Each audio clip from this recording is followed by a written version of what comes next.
Okay, so enjoy. Today we are going to go into intrinsically disordered proteins.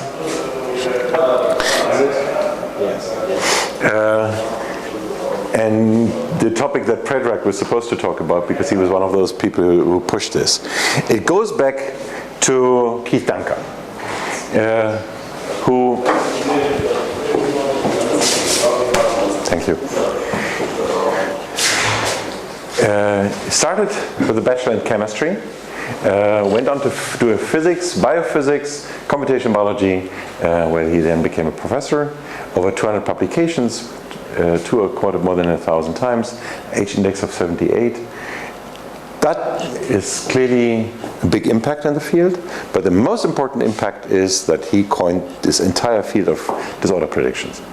And the way he did it is because he essentially had an observation, and in this observation he went to any single meeting he could and spoke up and said, talk about disorder too.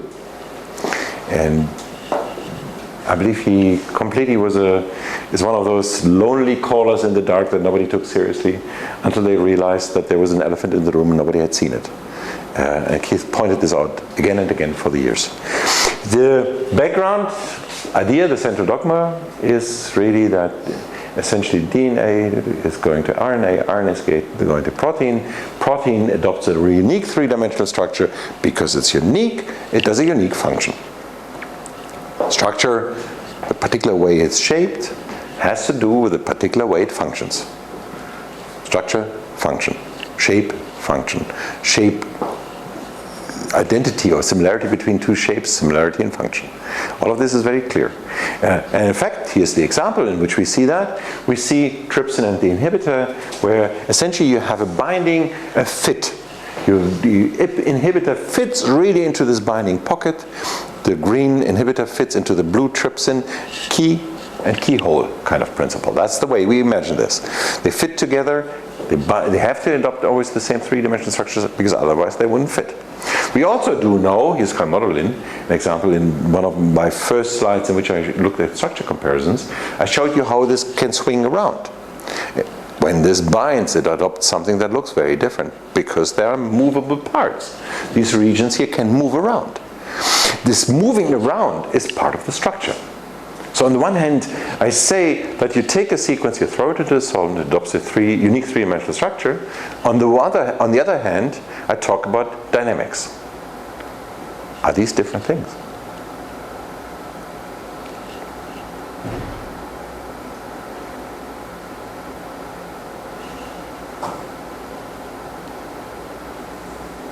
And maybe this is not the best example I could have chosen, because here it's not really easy to see. Maybe I can pick one of these structures. Yep, maybe in this one here, you could identify, you could possibly argue or imagine that this part here would be more rigid, more strict, and that something here may move around a little bit more. But I'm overstretching the case.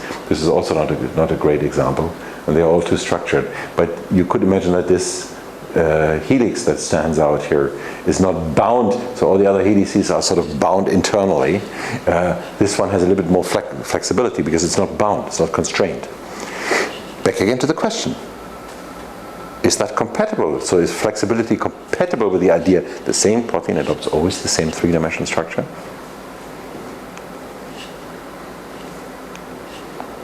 Yes, it is.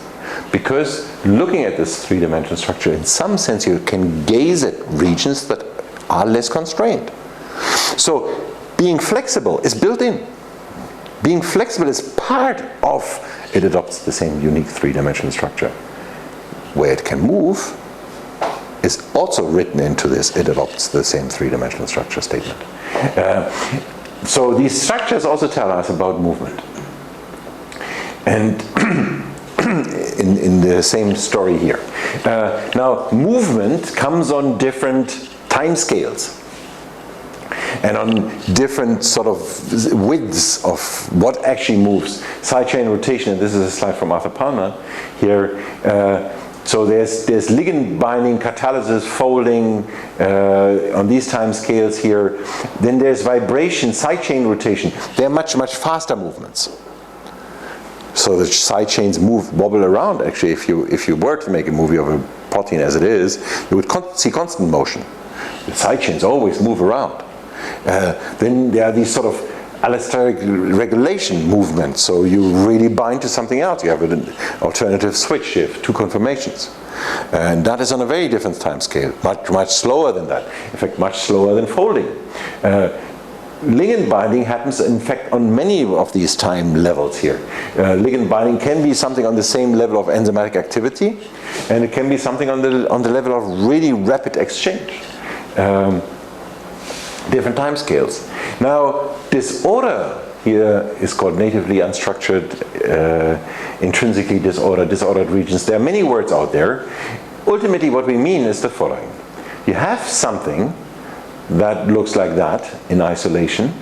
When bound to a substrate, it adopts a unique three-dimensional structure. So in this particular case, you induce helices. One way of thinking about it is, if you put in the disordered molecule, you shine light into it, at different time points you see different things.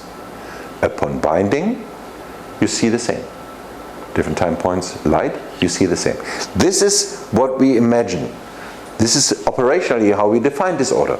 There's no other way to define it. We can actually not observe it directly, because proteins move too much.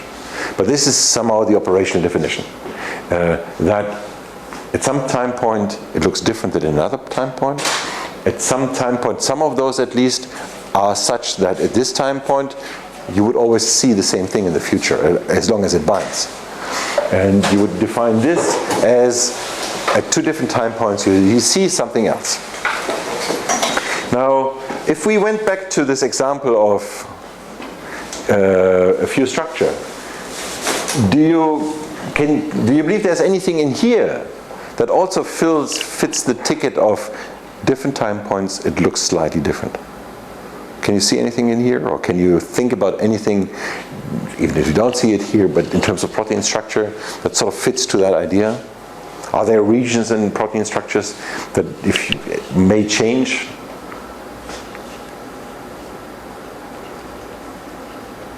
Yes, there are. How do you call them?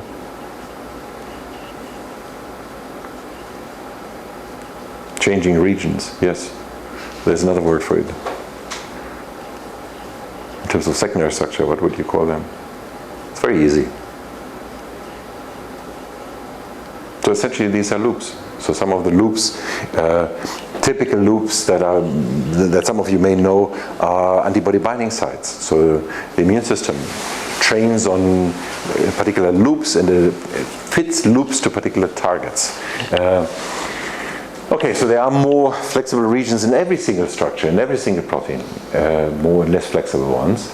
But this idea here is you have a very, very long region. Maybe it's an entire protein that is such, that is sort of loopy, is what we coined it. Now, when we look at the types of disordered regions there are, and this goes back to a slide from a very influential paper from Peter Wright's, we have different types. There are the ones where, in fact, just like here, upon binding, you induce a regular secondary structure, you induce something that now at different time points, you shine light on this twice at two different time points, you always see the same. Here, you don't. So you induce a structure, right? And one of the reasons why you could induce a structure is because you want to bind to more different things. So you could imagine that you have something, hey, you're late. Well, I was in the same meeting as you. So you could imagine that by keeping flexible, you can bind to two different interfaces. So disorder is a mechanism to have a higher complexity.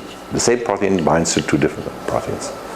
So it's no longer key and lock. It's some sort of mechanism like that, but it's like a key that fits to two different locks, in some sense. That's one way. Another way could be that you don't bind at all, so that you have a region that remains flexible, that remains not folding. What could you use that for? There's a variety of things you could use that for. Let me tell you the simplest one. Is the Amazon packaging. So it's this filling material that you put in so that you buffer these little white or yellow plastic things that you get in your packaging. And that is exactly what some of the disorder does. It's supposed to buffer the connection between proteins. Another one is, now assume you have this disordered region here. So in the stretched out part here, you are actually longer, right? You span from here to here, the distance is higher than the distance from here to here. So you have more space. What could that be the advantage for? What could you do with more space? Equals the volume. You could increase the volume, and that again, there are two examples for which this is used actively. One is to sample what is around you as a signaling mechanism. It does exist. Another one, you sample a larger space and you keep things out of that space because you have constant movement in this larger space and you avoid intrusion into that space. And again, that's another mechanism. Yes. And both of those are also parts of what disorder does.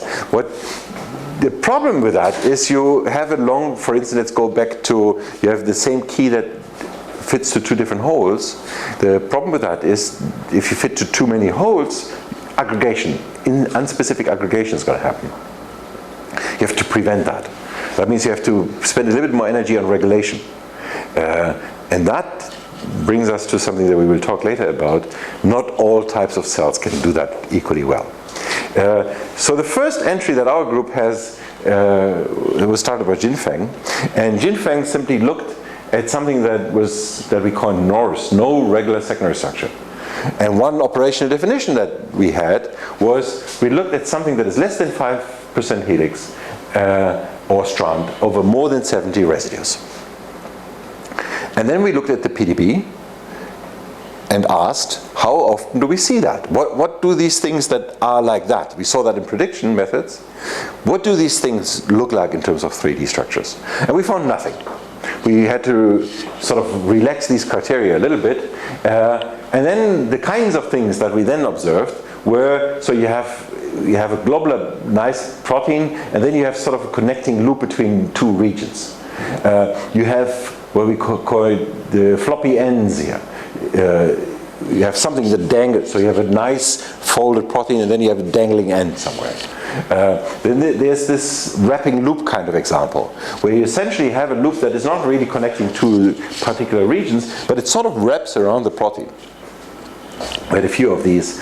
And then we had examples like this that we called the floppy domains. So where the entire thing was sort of floppy. These strands here were too short to actually really be strands. You could imagine that if you sort of compressed this, you would see strands, but as it was in the database, you didn't. This particular one turned out to have been a mistake in the database. So this was a wrong structure.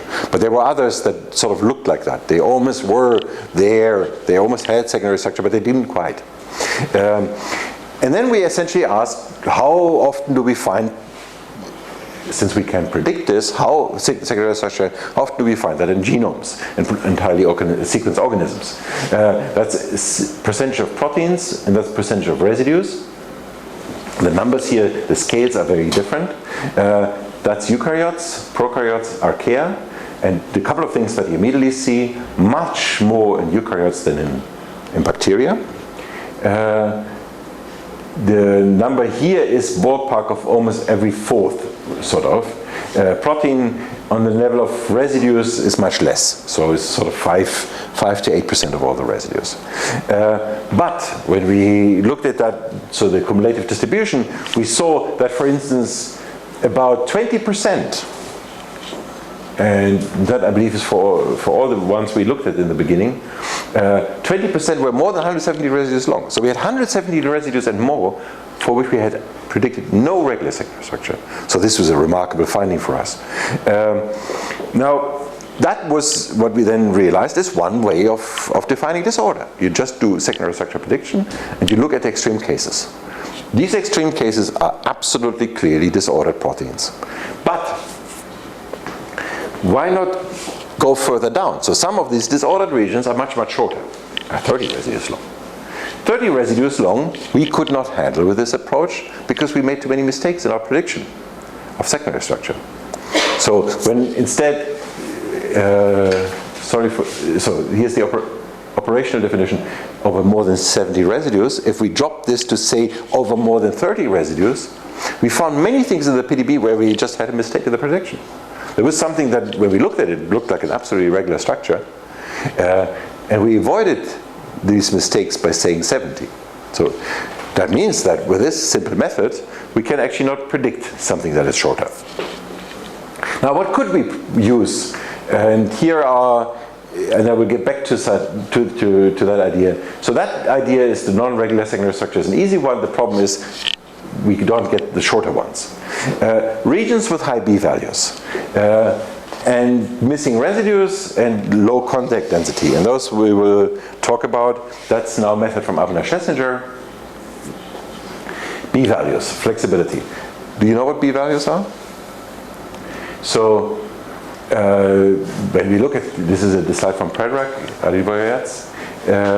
so in this 3D structure, the more flexible regions, the more strict regions are different. They reveal something about, in this NMR model, something about the way they bind. Again, you see that where you see alternative solutions to the structure here, that is where you have more flexibility, where things move, where the binding pocket sits. When I now look at the entire set of 1,000-something proteins here, and I ask what are the normalized B values, then this is the distribution. Increasing flexibility is here, increasing rigidity is there. So, let me summarize. We have a distribution of B values. They are, by the way, experimentally assigned, so they come, you read them, you get them, they are fudged to the experimental data. So essentially they measure the consistency of the experimental data. But you need a 3D experimental structure in order to get those. So ultimately the question that we had is, can we predict them from sequence? So somewhere is a place here where the residues are flexible, and somewhere there's a place where they are more rigid. If I wanted to predict from sequence B values, I could look at the normalized ones, and by the way, they have to be normalized because the ones that you have in the PDB are dependent on the family. So you have to normalize them such that you can compare them between two different structures. And this normalization procedure is also not trivial. Now I could try to machine learn this value. And we did, and it fails. So it fails most likely because we have to somehow project that onto a simpler space. The simplest space you could project that upon would be flexible, not flexible. And my question here is, if I wanted to do that in a two-stage model, where would you put the threshold?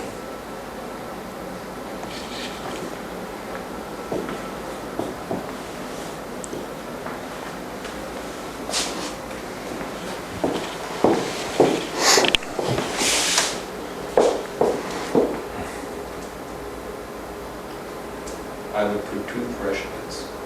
Okay, give me the first. -2.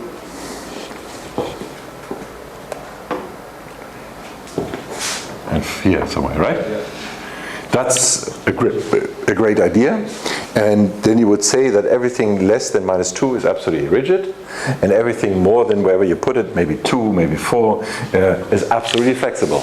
That would absolutely work and would be a great idea, except for there's one problem with that.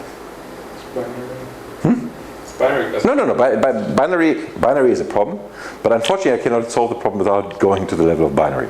Maybe I cannot solve it on the level of binary either. Maybe I'm going to find out that was a bad idea. But I took the numbers at face value and I failed. So I hope that I can capture it binary. So one way by the way, I'm sorry, I translated the suggestion here into a binary solution, in which I say that is rigid, that is flexible, everything in between I don't train.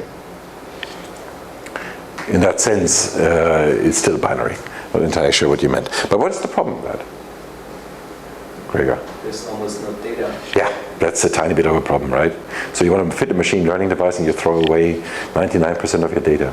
Okay, we are in a universe here where we, for once, have enough. We have a lot of data, but we throw, I mean, in this particular, for these particular extremes, we throw away so much that we actually no longer have data. So we got ourselves back to the situation that we are comfortable with as computational biology, we don't have data.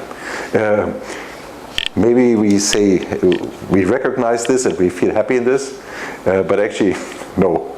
We need to put it somewhere else. Where? So again, the logic is absolutely right, and I would always suggest to do something like that, but no, we have to somehow get some, maybe you can throw away 50% of your data, maybe 80%, but 99 is a little bit much. Except for you have enough data. In this particular case, we have a lot, but not enough for that. So it didn't work, we tried that.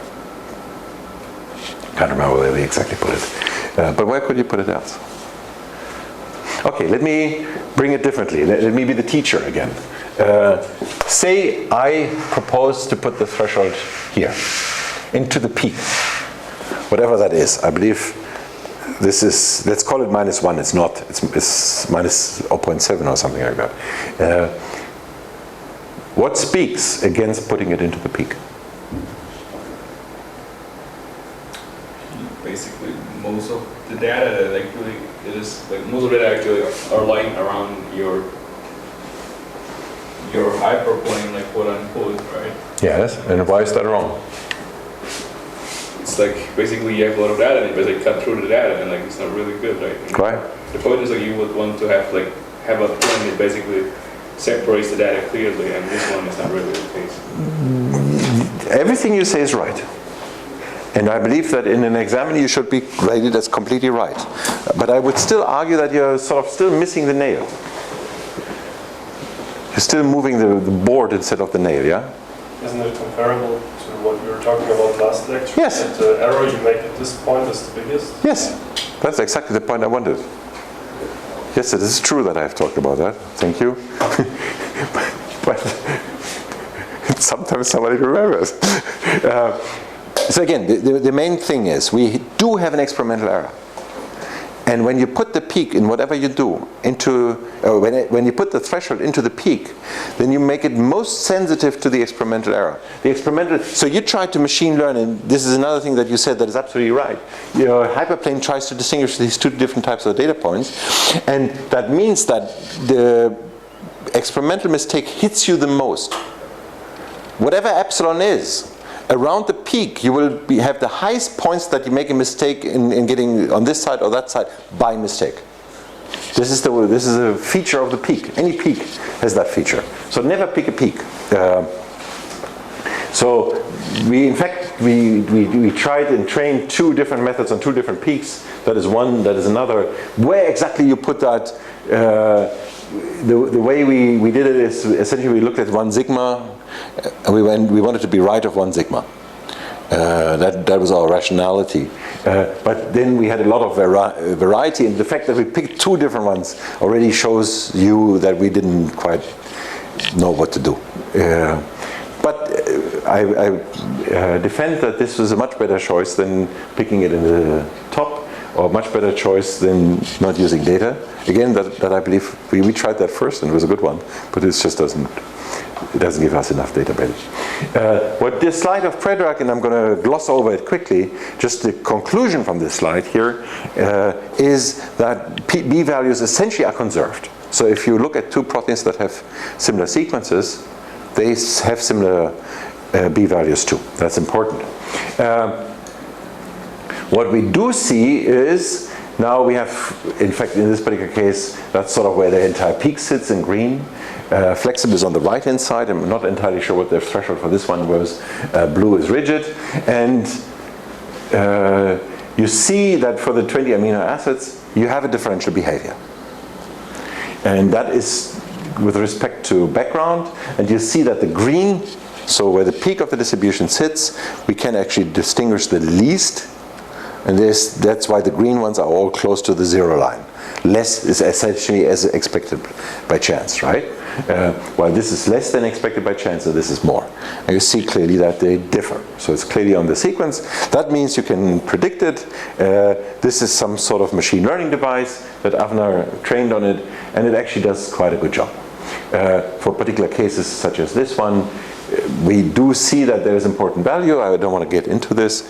Here's another example where it's important value. What this one shows, so Avner made it to the cover of the journal Proteins. And the remarkable thing here is that on the one end, we could predict that a region is flexible, that in this particular case was actually not conserved. And another one, that was irrelevant for function. And another one, we could predict the non-flexible, the rigid region that was irrelevant for function. And I could predict that from sequence alone. In this particular case, it was mapped upon the structure, but the prediction was completely done on the sequence. So, how do b-values relate to disorder?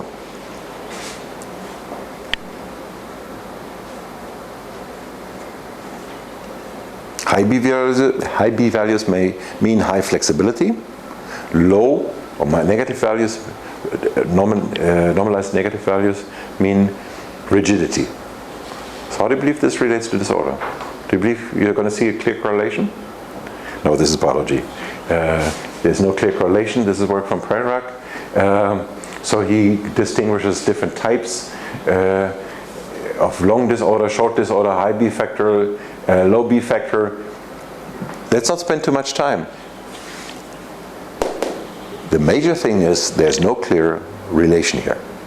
So yes, disorder has something to do with flexibility. But just looking at the B values, you don't immediately see disorder.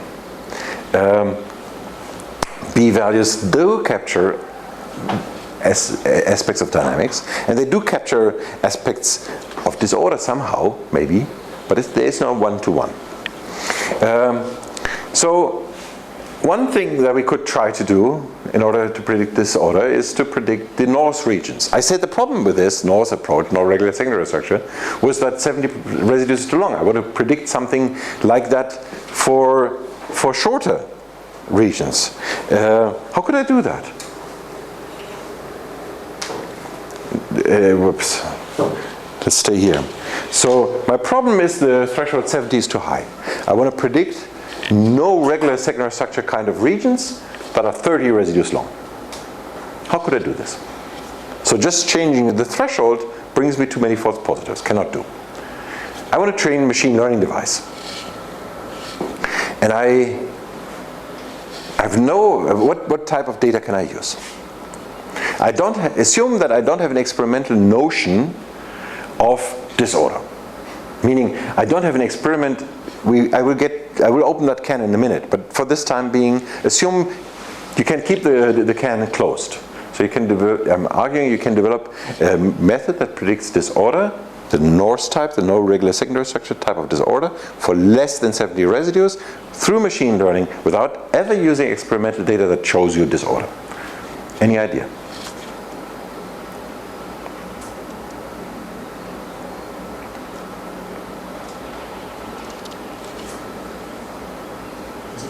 Asking for a specific method or? That would be very I would not be very happy if you had already heard the lecture and knew the answer to the. Do you? No, it's not what I meant. An idea. And maybe there are different ways. I happen to know one. Gene cluster. Gene cluster. Cluster. Cluster? How do you want to do cluster? What do you want to do with clustering? Well, we have basically like the helix, and maybe we kind of cluster the sequence according to the helices, to the amount of helices. So we look at all the proteins that have very few helices. But this is exactly what we did. We looked at everything that has no regular secondary structure for 70 residues, and that is all disordered. But we could not look at everything that has no regular secondary structure for 30 residues because a lot of that had order. So that doesn't work. Problem done. Already tried, didn't work. Just a second, Michael. Gregor. You could use the output of this Norse method, like the regions of more than 70, as training data, as your positive data set, and train a new machine learning device that tries to learn this. So what's the, you have the second data set, right? Yeah, the second is just some regular structure. And that was just your idea? Okay. I'm impressed. Yes? So I have to say, of course you guys know that I'm playing this trick of asking questions that I want an answer, and I very often get answers. And sometimes these answers go in the right direction. But I believe this was the first where the whole thing, the whole story was just wrapped up in one of your sentences. Wow. Impressive. Yes, that's exactly the idea. So you take this as a prediction, you want to capture something else. So you have to understand that essentially what it means is you actually want to learn something from a set that is not in that set. You want to learn the things that are 30 residues, and you never have them. But you hope that there's some feature in here that will also be true for the 30 residues one. And taking PDB, the entire PDB as false, I will get back to that in a minute, is also sort of the opposite of what most other people do. But it essentially sets two data sets apart, and it does capture important aspects. Those are on detail here. This gets into a different story. So the overall view is not in here. So this device works, and it essentially can predict and distinguish between a 30 residue loop-like thing that is a regular structure and a 30 residue loop-like thing that looks like a disorder. That's exactly what it learned. Completely succeeded on that. Now, what I'm going to show you in the next slide here is the Norse-like feature, and disopret is another type of disorder prediction for proteins that have one interaction partner, 2, 3, more than one. I'm not entirely sure why this is empty. 2, 3 to 6 and more than 7. And why is there a left and a right? And why do they differ? That is beyond me at this point. So let's assume that this doesn't exist here. We are only looking at B. Anyway, the trends are the same. So my message is less clear here, so let's ignore the B and look at the D. But even the worst case scenario, what you see is that when you consider these two as disorder predictions, then you do see that disorder is sort of enhanced for for things that interact a lot. And this is much more so for this Norse type of disorder. Now we get into essentially this is the same sort of idea. What is it? The plot is too grandiose. It is what? You don't like the marble kind of, or you don't like the marble. You don't like marble. Okay. So somebody played around too much with it. Okay. So this brings us into a very different part of the story, and that different part of the story is, say you had a method that predicts interaction sites. Some of you I told that story to from the other aspect. So since these people still remember it, let's move on. So in some sense there's something about this Norse disorder that has to do with protein interactions, and there's a specific type of protein interaction that you can pick up with that. Oh, is that the end of my talk? No. So,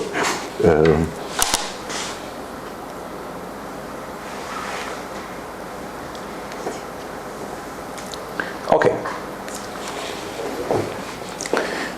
Here's another idea of predicting disorder. When you have a high local contact density, you're less likely to be flexible. You're less likely to be disordered. So high local contact density means you have a lot of local constraints. So you have a lot of residues around you that bind to you. And then you will not be flexible. This is like in a packed subway. You have much less move space than when you are standing alone or standing alone. And the work again is something that Avner Schlesinger did with Marco Punta. So this is just a contact density, and we look at contact densities and we essentially predict the contacts. Briefly talked about that method on Tuesday. And then we simply look at low contact density predictions and call them disorder. And there are, in fact, here what you see, a method IUPRET is doing exactly that idea. IUPRET does it from the concept of what's the propensity of forming contacts. It's not specific to that environment. So that says, well, at this particular position I have an ADE. What's the contact propensity of ADE no matter what comes next to it? While this one here does it specific on whatever is next to it. And they do see disorder density or propensity, you see there are similar trends, but there are differences. And in these Venn diagrams, you essentially what we did, we sort of combined them by benefiting from the best of all of these different contact prediction methods. Now, so far, I never used any idea about experimentally capturing disorder. So far, I had the idea that I know what disorder is, I cannot measure it, I do not use any experimental data set to say this is disorder. Okay? But I nevertheless could develop prediction methods. This is remarkable because for whatever we have discussed so far, whatever typically machine learning does, is you begin with experimental data. So this is a field where something else did work. Now, how could we experimentally handle disorder? Again, there are different types of disorder. Has anybody heard a way in which we could possibly get some experimental hand on disorder?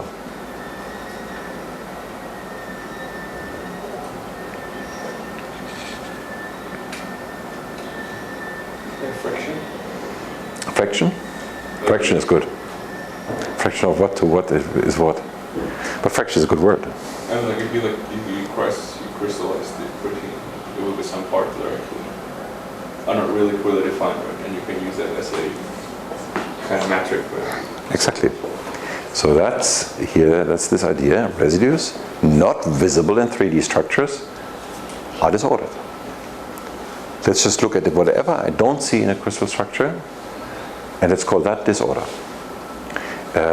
When that idea goes back to Keith Dunker, that is his idea. And when we look at this in terms of different structural experiments, so this is really X-ray and NMR, this is sort of a different story, but you essentially see that there's a clear preference of residues for this. So there's a clear signal. Essentially they use this to put it into a database, this prot, that labels proteins with disorder according to this idea. Now, for me, I personally had an issue with that. Because my argument was always, how can you call evidence, the absence of evidence, so you don't see, evidence for something? So you don't see something, therefore you call it disorder. That was my principal problem. And for many years, I have attacked this idea, and that's why all the methods developed in our group were in fact not using those data. Because I didn't believe in it. But at the end of the day, after 10 years of development, it is true that many of our methods captured similar aspects as did the methods that did exactly subscribe to that idea. And since when two machine learning devices trained on very different data capture similar ideas, then the idea is true. So Keith Dunker was right on in this particular case. Predrag is one of his students, I'm not entirely sure whether it was in this room, made the same statement. The absence of evidence is not evidence for anything. But ultimately he developed methods that prove that on this particular case we are wrong. For one method here, meta disorder, we also subscribe to a data set like that, and that began with the idea that there are many methods that predict disorder. They have different sort of performance accuracy, and we simply wanted to put different ones together, in particular with an eye of having some that predict contact density, some that predict north type of regions, and some that have B values, and we want to put all of that together in something that is called the meta disorder predictor, and it somehow worked. Some findings and applications. So one is, again, so different types of methods predict different aspects of disorder. So this is sort of the contact view, that's the loopy kind of disorder. When you look overall, you see that this is the MD method, that's IUPRED, predicts for eukaryotes about 40% of all the proteins to be disordered, for bacteria about 10. These numbers are, oh, there's something else that I have to bring up. So there is, disorder is not something that one residue, in my view, cannot be disordered. If you have a certain set, say 30 consecutive residues, and then they can be disordered. So disordered is a phenomenon that has to do with the residue, but it's something that has to do with the segment, too. Short disorder is just a short loop. If I have 5 residues, they're loop, they're disorder, I cannot distinguish. 30 residues, I showed you a method that can distinguish.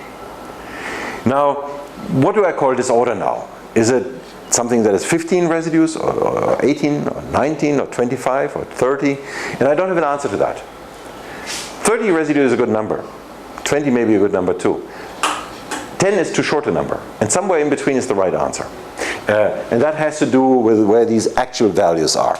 The important difference here is, however, the relative difference between bacteria and eukaryotes. And that stays the same. That's an immutable. Now, one way in which you can see disorder is something that allows you to accommodate for change. So you have a disordered region, you have a random mutant, and disorder is disorder, so you don't lose it. If you have a helix, you have a random mutant into the helix, then essentially you mess up the helix. So helices' regular structure is much more sensitive to variance than non-regular structure, is the idea. How could we approach this idea? Well, one way, we cannot measure for all proteins, but what we could do is we could take a protein and begin to vary residues, right? And we can go from the native to something that has a random sequence similarity. So we can vary residues such that ultimately the last product in my variance chain is only 5% sequence identical to my original native protein. And at every single step I can predict secondary structure. And I can see how does secondary structure change over the course of time. Christian Schäfer has done that. And so in this, sorry for the size here, the time goes in that direction. This is the sequence, and you see that at some point red is helices, at some point you see a helix here, then you see a strand, then you see a helix. So you have the first thing we saw in these experiments again and again and again is that you could have sometimes in some of these sequences you have helices and some strand. Time means here change time. We begin by the identical protein, predict the secondary structure, and then we begin to vary residues, and that is the time. Down here we have random identities. This one here shows, with the decreasing similarity, pairwise sequence identity here, the content in disorder. And that is a big issue because I'm missing the content in secondary structure. So what I don't show you here, and I'm sorry, a big mistake from me, the content of the secondary structure, helices and strand, is not changing. Yes, you're switching helices against strand, but overall they remain 50% from the original sequence to 5% sequence identity for hundreds of proteins or thousands that we did. Disorder does change. So it's just the opposite. Regular secondary structure, helices and strands, are very robust against changes. Disorder is not. So the conclusion from this experiment is that in fact the maintenance of disorder is highly non-trivial. When you just leave disorder to its own devices, so to speak, over evolution without any further selection, you will lose it. Helices you will keep.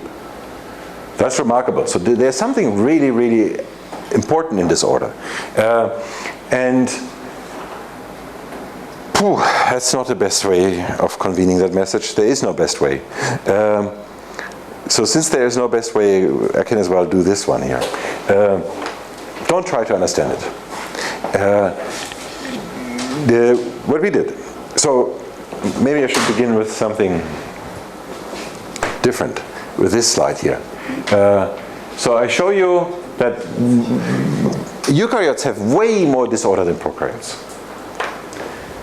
That got us into the question, can we look at prokaryotes and see differences in disorder between different prokaryotes?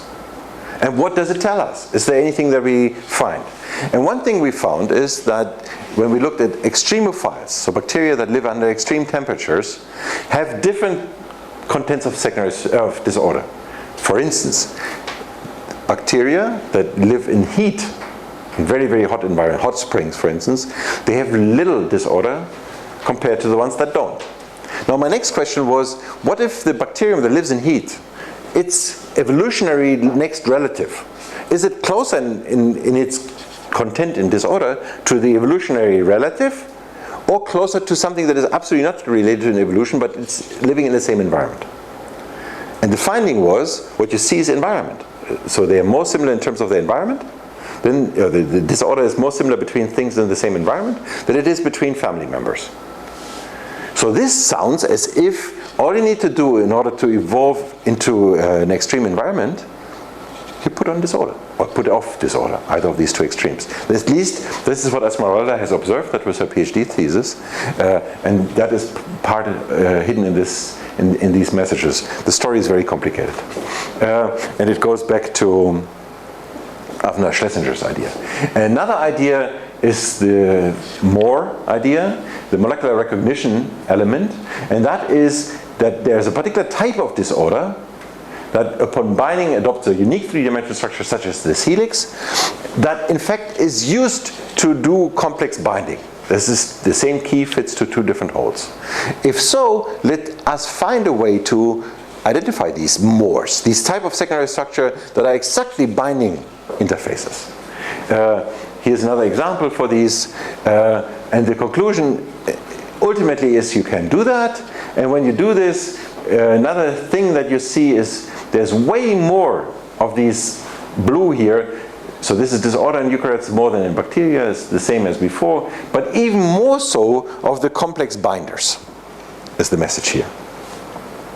And there are many examples where you can explain particular diseases or particular functional evidence by exactly that model.